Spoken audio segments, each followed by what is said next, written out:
Tervehdys.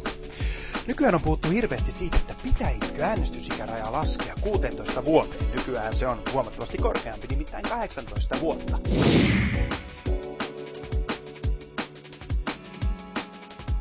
Ja tästä asiasta ei ole tehty oikeastaan niin kokonaisvaltaista tutkimusta, niin minä ajattelin, että minä teen sen itse. Ja me ollaan nyt menossa tapaamaan tämmöistä virkamiesmähöstä, jonka pitäisi olla tämän alan asiantuntija. Hän on kiltisti luvannut antaa meille haastattelun.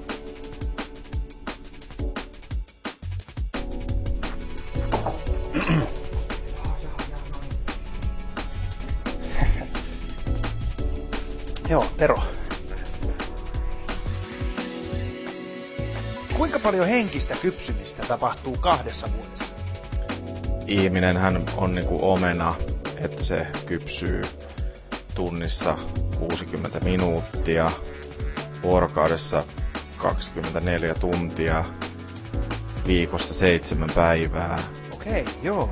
No, mites kun ihan tutkitusti suomalaisten nuorten tieto yhteiskunnallisissa asioissa on niinku aika kärkitasoa, jopa itse asiassa korkeampi kuin monissa muissa Euroopan maissa, niin pitäisikö Suomessa laskea äänestysikärajaa vai nostaa kaikissa muissa maissa? Kyllä. Itse asiassa äänestysikäraja pitäisi nostaa kaikkialla tuonne 45.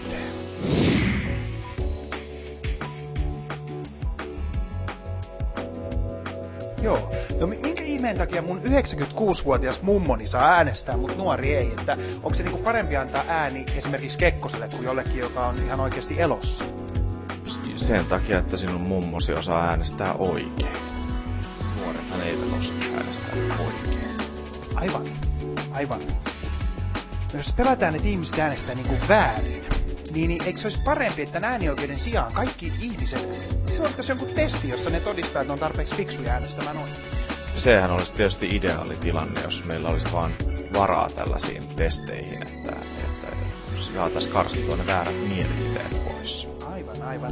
Ja sitten on paljon puhuttu sitä, että äänestysikärajaa ei voi laskea sen takia, koska nuoret äänestäisivät kuitenkin vain julkkiksia tai tämmöisiä protestiehdokkaita. Niin jos ajatellaan, että kuitenkin niin kuin aikuiset, älykkäät ihmiset on äänestänyt eduskuntaan semmoisiakin nimiä kuin esimerkiksi Juha Mieto tai Risto Autio, joka on Kotikadussa, tai muun muassa Toni Halmeen.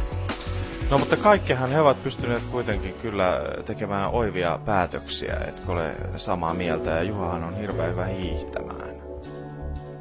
Ja maailmassahan on itse asiassa valtio, jossa 120% kansasta äänestää oikein.